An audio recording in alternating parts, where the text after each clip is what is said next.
Welcome to the Kentucky Derby 2025 live betting stream. I'm Michelle Yu, and we're looking forward to talking all things Kentucky Derby in the next 30 minutes or so. Now, I can't do it by myself. I'm going to be able to welcome in two of the best into here, Gene Menez and Jeff Hochman. Guys, you ready to talk all things Derby 151? Absolutely. Most exciting 2 minutes in sports, Michelle. I'm so glad you got that right. People sometimes say the fastest 2 minutes in sports, but it's not 2 minutes, it's 2 minutes, guys. That's right.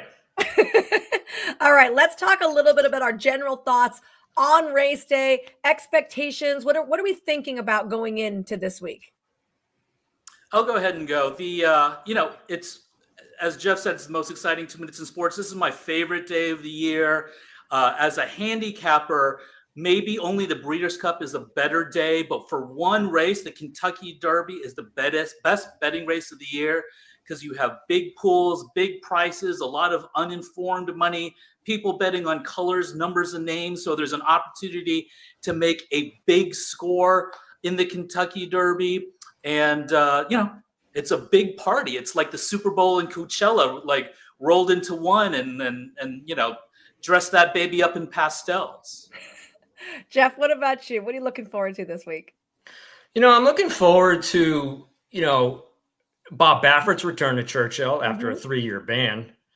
The weather is going to be interesting. It's now up to 90% rain. How is that going to affect all the horses?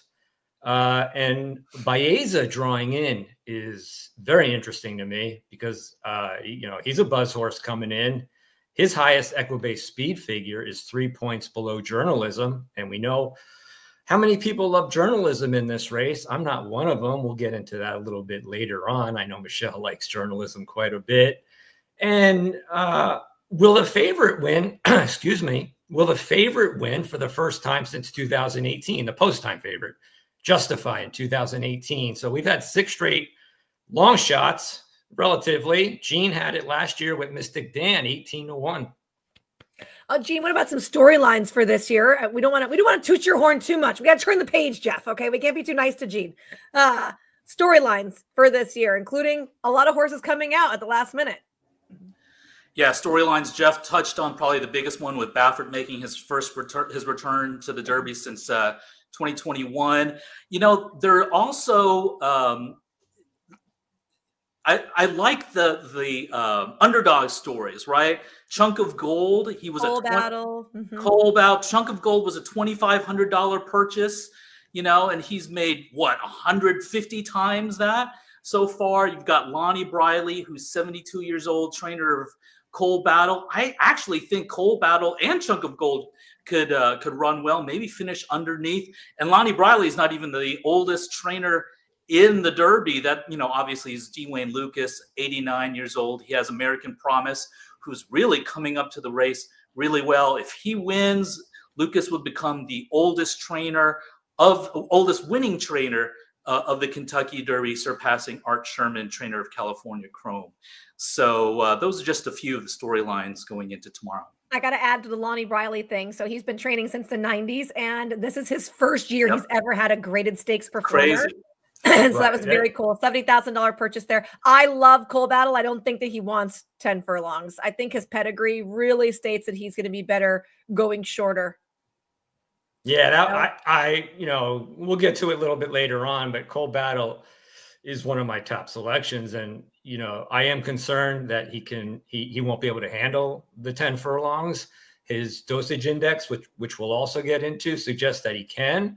But, at 30-1, I'm willing to take that risk.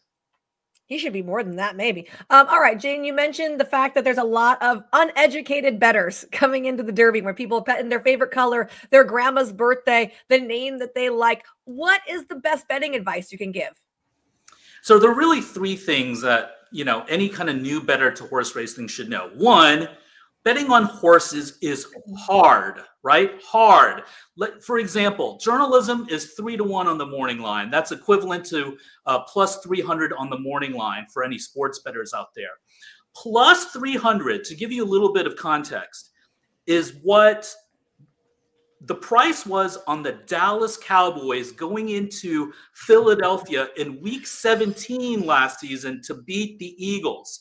Who in their right mind would have bet the Cowboys at plus 300 to beat the Eagles last year in Philadelphia?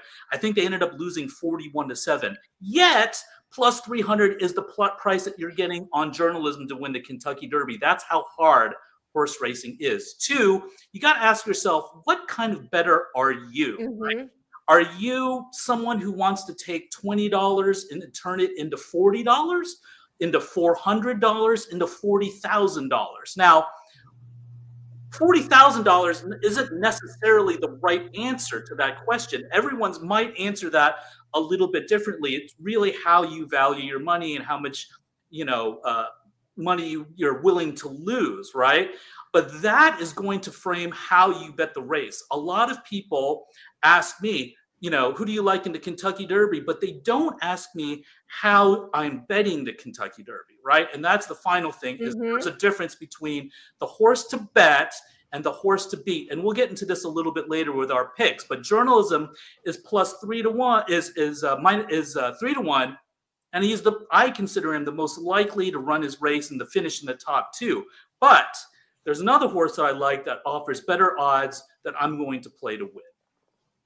Are you going to tell us that now? Or later? Oh, come on. It's called a tease, Michelle. I was all into it right now, though. Jeff, what kind of advice do you want to give to our newbies? Yeah, for newbies, I would focus on straight bets, win, place, and show. They have a higher chance for success compared to exotics like exactas and trifectas. You'll reduce your risk. While learning how odds, race dynamics, and handicapping works. And most importantly, you'll avoid the frustration of frequent losses that come with more complicated wagers. And then last but not least, I would say only bet what you can afford to lose. And that applies to all sports, really. Yes, that's a good piece of advice there. And I like how Gene mentioned, like, what kind of a bettor are you trying to be and how much you're trying to win? Because sometimes you're not trying to win a bunch of money. You just want to cash the ticket. And cashing the ticket is your thing. Favorites do win a good percentage of the time. So don't be afraid to bet that favorite. You're going to win more often on that than you are on the 100-to-1 shot. You might not make as much money, but cumulatively, it could teeter out in your favor. So, Jeff, you'd mentioned that dosage index. Look, I am a horse player. I'm a handicapper. I don't use the dosage index. So talk me onto it. Well, I've used it since 2000 and it's worked quite well. And what is a dosage index? It's a mathematical formula that was invented by Dr. Stephen Roman in the 1990s. It's a tool that predicts a horse's distance capabilities based on its lineage. The formula works by summing up points of the 5 most influential sires in a horse's offspring, dividing the total of the horse's overall points. In simpler terms, the lower the dosage, the better chance a horse can handle the 10 furlong distance. The higher the dosage, he's more likely that he will not be able to handle the dosage. Only 3 horses since 2000 have won the race with a dosage above 4. That's Giacomo in 2005, Mind That Bird in 2009, most recently was Always Dreaming in 2017. It doesn't mean the horse with the lowest dosage is the most likely winner. It just means that that horse is the most likely capable of handling the 10 furlong journey, which Michelle and Gene, all these horses are going to be going 10 furlongs for the first time in their career. And they'll also be carrying 126 pounds for the first time in their careers, excluding the Japan horses who typically carry more weight. I'll give you the horses in this year's field with a dosage above 4, which I quickly eliminated. I know one of the horses you like, Michelle. Citizen Bull. He's on the inside, the number 1 post. His dosage is 9. A horse with a dosage of 9 has never won the Kentucky Derby. Neo Equos. His dosage is 7. Despite being a son of American Pharaoh, American Pharaoh's dosage was 4. Luxor Cafe, his dosage is 5. Burnham Square, 7.80. I know a lot of people like that horse. I do not. Publisher, 4.33. And Sovereignty, 4.33. So take this with a grain of salt. They could still win, but this is a system that I've used just to weed out some of the horses. I have a question then. Is when you see, because sometimes when you're buying a horse and you can see a dosage, is that exclusively for 10 furlongs? It's exclusively for the Kentucky Derby. It will not work for the Preakness. Trust me, I've tried. It will not work for the Belmont. It won't work for an allowance race, a claiming race at Santa Anita on a Friday. Only the Kentucky Derby, the dosage system comes into play for me. Okay, interesting. Hey, Jeff, one question. So American Pharoah was actually 4.33 going into that Derby, and obviously he won the Triple Crown, including the Belmont at 1.5 miles. So did they adjust it to retroactively fit? Yeah, it was adjusted. Yeah, it is 4. I had it at 4. I could be wrong. If it's 4.33, then it's 4 horses since 2000. But you're still more likely to find a horse with a dosage under 4. Who has the lowest dosage? The lowest dosage in the field? In this field. I have it. I have it somewhere. What do you think it's going to be? Journalism. It's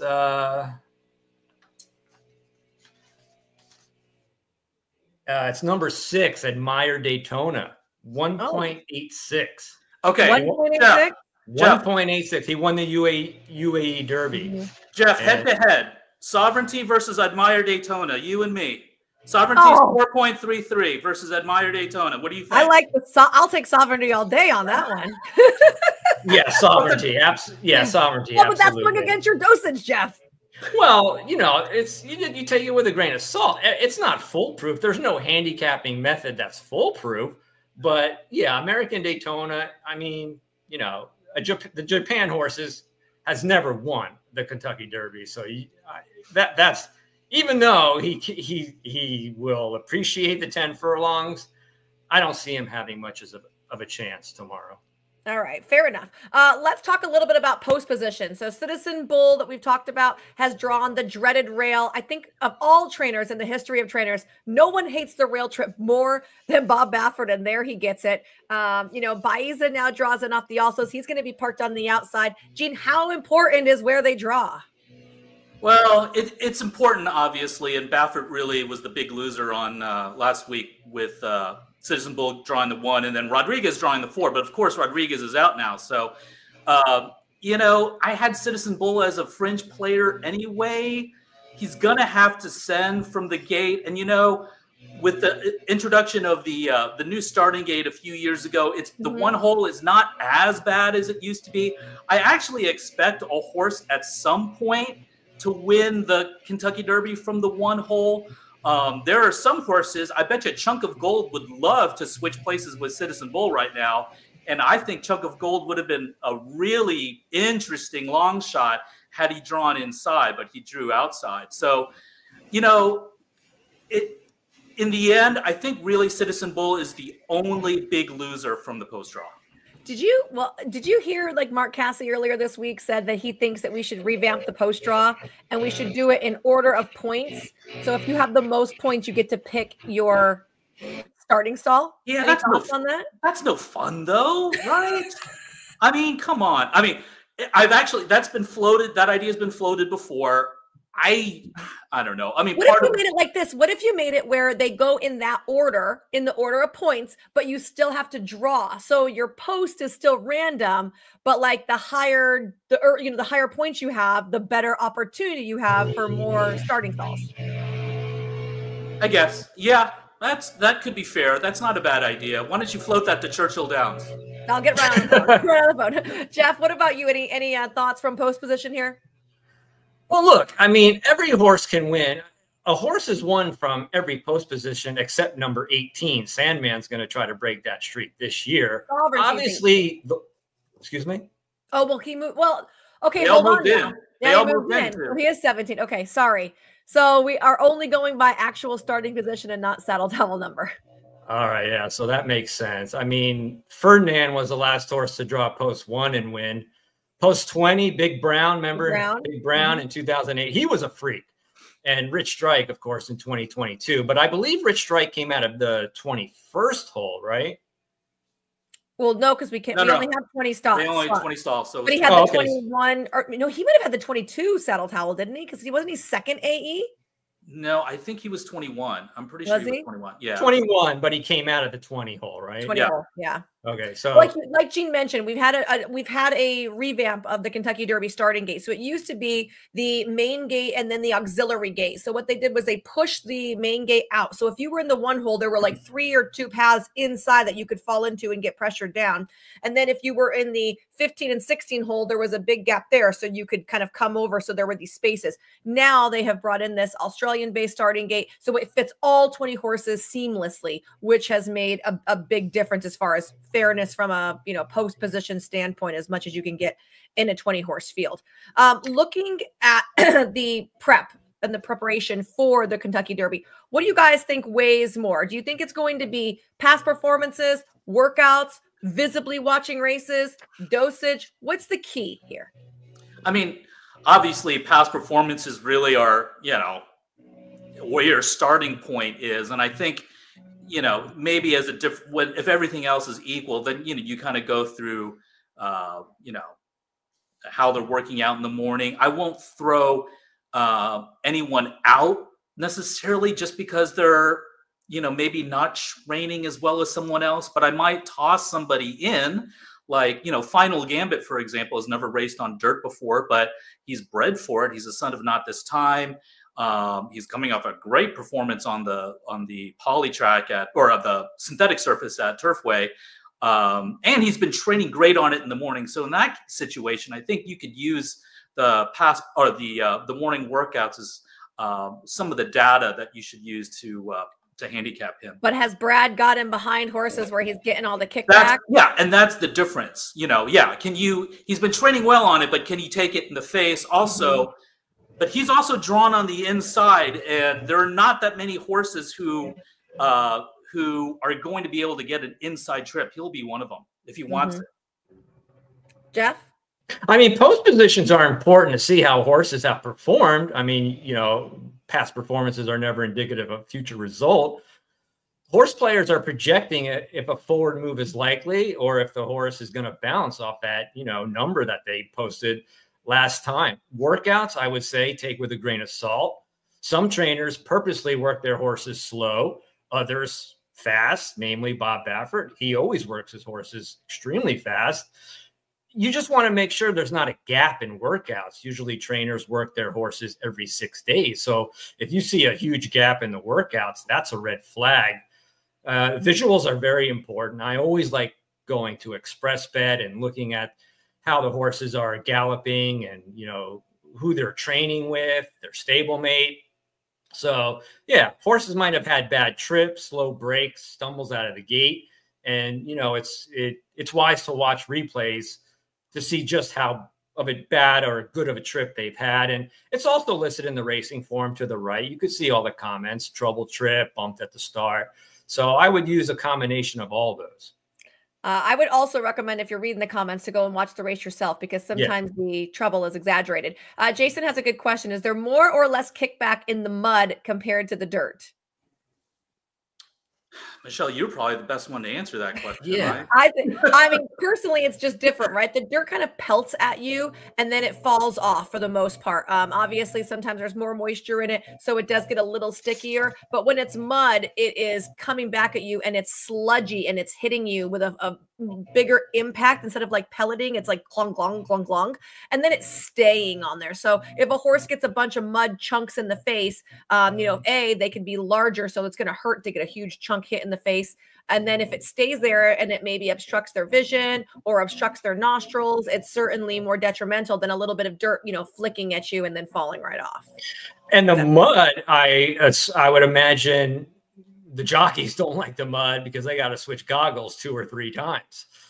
Yeah, they're going to switch goggles no matter what, because you want to have a clean path, but you'll certainly see them doing plastic wrap and goggles, multiples. You'll see some of the guys stick their goggles in their shirt for the warm up so that the goggles don't fog. There's a lot more things you have to plan for when you have mud rather than just having dirt.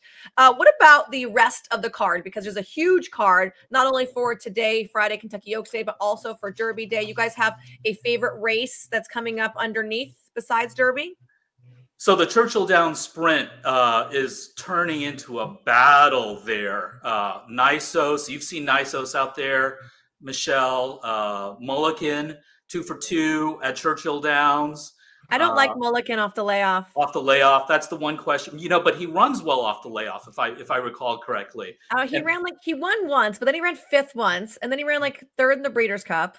Yeah, and he's also, I think he's 2 for 5 at the distance or 3 for 5 at the distance, something like that. Who else is in? Mind Frame's in there. Yeah, I mean that is just a battle. That's going to be, if you watch any other race on the undercard on Saturday, I think that's the one. That's going to be a banger. Yeah, Mind Frame won his last race by 9 3/4 lengths. So yeah, he's coming off a big effort. For me, it's the Pat Day Mile, race 6. I like number 6 Gaming, actually, and I'm going to bet him win in place. He's 3-1 as the second choice. I think he's the class of the field. He's been into the money 5 out of his 6 career races. If you remember, he won the Del Mar Futurity as a 2-year-old. He beat Mackenzie Street and Citizen Bull. He disappointed second in the Hot Spring Stakes as the even money favorite. 2 starts back, he finished 8th in the Southwest Stakes while navigating a very troubled trip.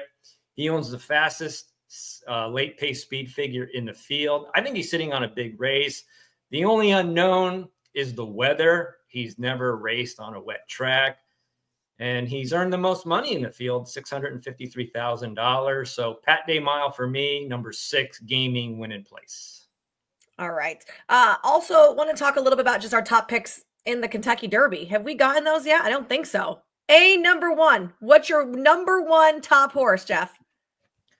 I'm going with Cole Battle.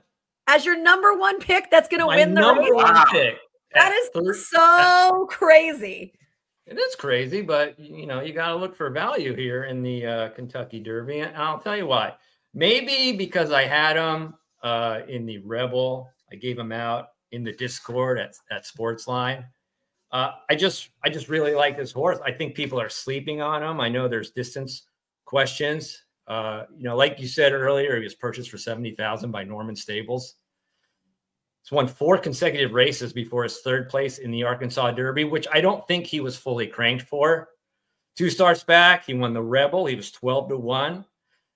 I love his tactical speed. I think he's going to be able to get out of the gate, sit mid-pack, and then he's going to use his slender frame to navigate traffic, just like Mystic Dan did last year. Mystic Dan built very similar to Cole Battle. And feel-good story. You mentioned Lonnie Briley. It's his first stakes winning horse, his first horse that he's ever had in a stakes race. Starter, yeah. Yeah, so 30-1, the dosage index under 4, which is what you want to see. 30-1, he may be more than that, and I feel like a little bit of a fool because I have a $25 future weight, a 25-1, excuse me, futures ticket on him to win. So if you're going in with no wagers on him, I would bet him across the board, win, place, and show. And you don't have to risk a lot. And there's a potential where he could even get 3rd, and we could still make our money if the favorite runs out of the money. All right. Sounds good. Gene, tell me who you love, who you really, really love. It's funny. Cole Battle, I agree completely with Jeff on Cole Battle. That move that he made in the Rebel Stakes around the 2nd turn, when I saw that, I go, wow, that's a Derby winning move. The 2 things with him that are my questions is, can he get the distance? And obviously dosage says he can. And 2, is he fast enough? I mean, because on all the numbers that I've seen, I don't think he's kind of in the bottom half of the field. So that's the reason. He was a hard toss for me, but I'm not including him. My top pick is going to be Baeza. I tell you what, I was journalism up until, obviously when Rodriguez pulled out. Lightly raced, fast, improving, and the Santa Anita Derby, he had to move a little early to confront the Citizen Bull, because he knew once Westwood was running out of gas, he was like, I gotta go, otherwise Citizen Bull's got to get away. So he had to move early, and that allowed journalism to catch him in the end. I think that he's going to work out a better trip than journalism from the outside. I could see journalism maybe getting into a little bit of trouble. I think Baeza is going to be in front of him, first of all. And journalism will have to come and try to catch him down the stretch. And also, he's going to be 4 times the price, 12 to 1 or maybe 10 to 1. He might not be 12 to 1 after Grande scratch today. So maybe he's between 8 and 10, something like that. But still, I like that price much better than the 3 to 1 on journalism. All right, I want to get to some questions in the chat real quick, if you guys don't mind. What does the Derby favor closers is the first question that we're going to have. I think no, even though it's 1.25 miles. I think a horse that likes to be more forwardly placed or can get himself into that forward tier before the quarter pole is the one you want to look at. I agree. Yep, it's horses that are forwardly placed because there's a lot of traffic. Even if you are a great closer in a 20-horse field, that means you have to go 7-8 wide around the second turn. And that ground loss is the difference between winning and losing. Look at Mystic Dan and Sierra Leone from last year. Mystic Dan won by a nose, and I guarantee you Sierra Leone and Forever Young ran better than he did, but they had to go wide around the second turn. So that's why I really don't like deep closers in the Derby.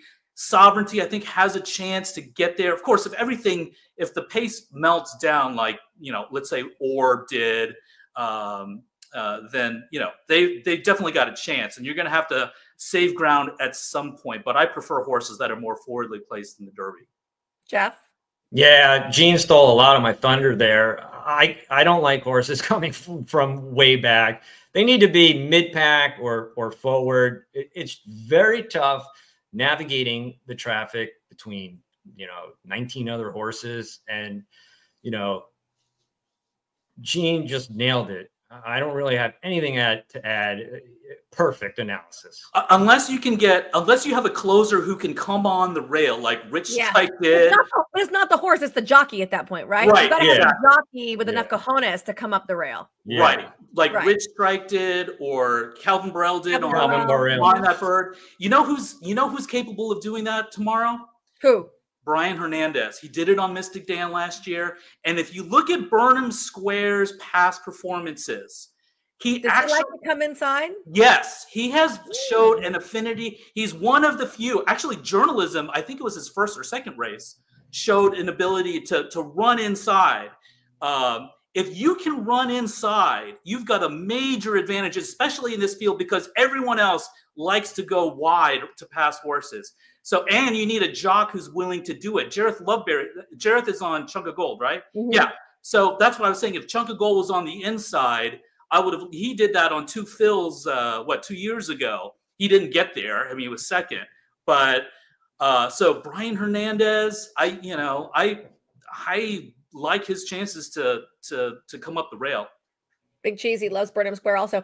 With the weather situation kind of in flux right now, how much is that going to change your handicapping? And at what point do you kind of decide, like, I need to change all these bets, or you wait until right beforehand? So, very few of these horses actually have experience on a wet track. So they're all really question marks. The one with the best slot breeding is actually Owen Almighty, who I hate. He's a son of Speightstown, who's a turf sire, a sprint sire. Mm-hmm. Yeah. So, I'm not going to use Owen Almighty just because of that. But one thing you should look out for is that on rainy days at Churchill, the inside is usually really, really good. For some reason, I don't know how it's harder than the rest of the track. Mm-hmm. Yeah, it's how it drains, I guess. And so I would maybe, if you could find some horses on that like to run on the inside, we mentioned Burnham Square, maybe journalism, if you can get there, would be ones that could take advantage of a bias on that inside part of the track. Is there a recommended best time before a race to place bets? Jeff, when do you make your bets? Well, I make my bets the day of. Unless I'm at the track, I do like to see how the horses look in the paddock. But, I'm going to see how heavy the rain is and then go from there. There are 4 horses in the field that have won on a wet track. Neo Equos has a win at Gulfstream going 6 furlongs. American Promise has a win Broke his maiden actually on a muddy track. Luxor Cafe, 3 for 4 on a wet track. They must have a lot of rain out there in Japan. Yeah, but their wet tracks are their tracks are sand based, so I feel like the wet track is very different than what we could get at Churchill if it's wet or if it's sloppy. That's a good point. And my horse, Cold Battle, he's 2 for 2 on a wet track, so I think that benefits him a little bit. But we have to remember those are both at Oaklawn, if I'm not mistaken, and Oaklawn is very forwardly placed favoring when there's a wet going. Yeah, and the track at Churchill Downs is one of the fastest drying tracks. So all we need is a little bit of sun in the late afternoon and some wind. It can dry out pretty quickly. And some wind. Wind, yeah. I have to ask you guys both then. What about a Kentucky Oaks pick? Anyone have an Oaks pick? Can Good Cheer be bested? Yeah, I think she can. I mean, I know she's 6 for 6, but the most unheralded, undefeated filly ever. Yes, and I agree. I kind of like how Lucara's coming up to the race. She's coming off that big win. She's fast. She is training really well. Yes. She drew well. I mean, there's a lot of speed in here, unfortunately. So that's the one thing. But if Good Cheer gets stuck up in this or has to go wide in this big field, maybe Lucara can pull off the upset. She's also going to be 4 times the price of Good Cheer. So give me Lucara. I like that. What about you, Jeff? I couldn't get there with any other horse besides Good Cheer. I mean, I like, a super big long shot in the Derby with Cold Battle, but I'm sticking with the favorite in the Oaks. All right. How about who finishes last? Owen Almighty. Oh, gosh. Owen Almighty. Second. I also think Owen Almighty runs last. Yeah, me 3. Or Render Judgment. Render Judgment. I bet you Render Judgment runs 10th or 12th. Render Judgment has lost his last 5 races by a combined 49 lengths. Okay, so and they're just running in here because of Toby Keith, and I get that. You got the points. Go ahead, But he also, I think he's got a foot issue or something like that. Yes. So, but the one thing is that Render Judgment at least will be probably at the back of the pack, and then he'll come, with whatever he has late. Mine is going to be trying to sniff Citizen Bull and be like, that guy's so fast. Yeah, and then he'll be back out the back. But you know what? Will Owen Almighty do that? I'm wondering, does Lynch didn't want to be here? No, Lynch did not want to be here. Lynch wanted to be Pate Mile. They took him out, said Pate Mile, and then they put him back in saying Kentucky Derby. So this horse could win like the Woody Stevens on Belmont Day, right? Won't you say? Not after I get his heart jerked out running in the Kentucky Derby. Well, but that's what I'm saying. So won't Lynch tell the jockey, listen, save him, wrap up, save him, just go around the track. It'll be like a glorified workout. The owners get the thrill of being in the race. I mean, I don't know. I will say 2 things about that right now. So first of all, I guess if you made the gate and you can go, you kind of got to give your horse a chance to go, right? Also, as much as I would want to say, hey, just save him and give him once around, now with Heisa, you can get a huge fine for not persevering and giving your horse a fair chance. So if the jockey gets out the gate and just kind of stands up there in gallop position, he can get a serious fine for that. All right. Well, okay. Do you remember 2012, Trinity Berg and Bodemeister? Yes. So I had a future bet on Bodemeister at 75 to 1, right? So, and then he drew. We're so mad that Trinity Berg was in there because he doesn't want to go over 6. And he drew inside Trinity Berg, right?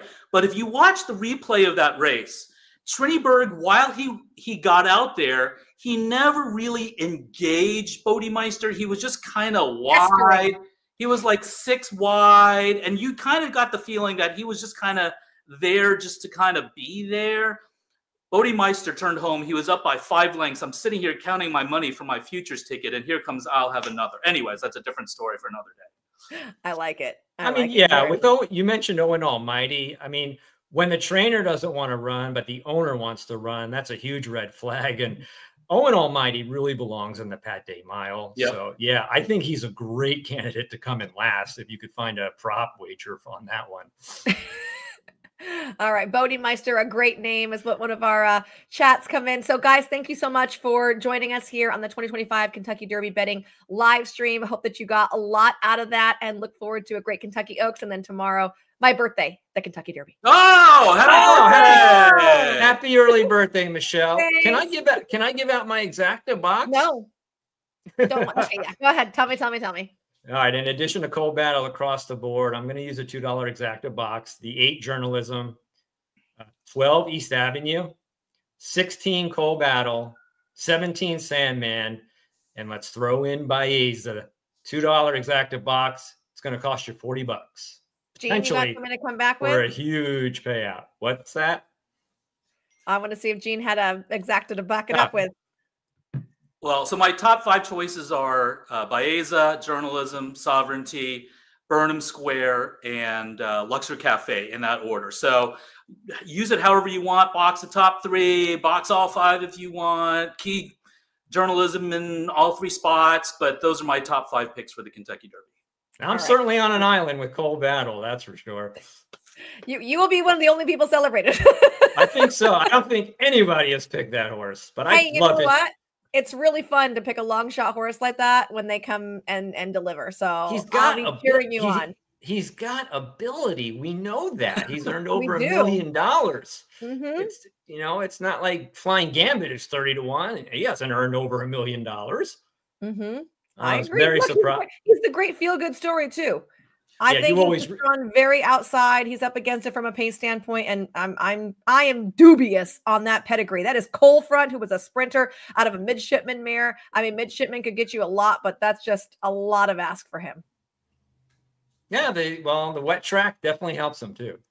All right, guys. Thank you so much. Again, it was so great to get to join both of you guys, and best of luck on this Derby weekend. Thanks, Michelle. Thanks, Gene, and happy early birthday, Michelle. Thank you.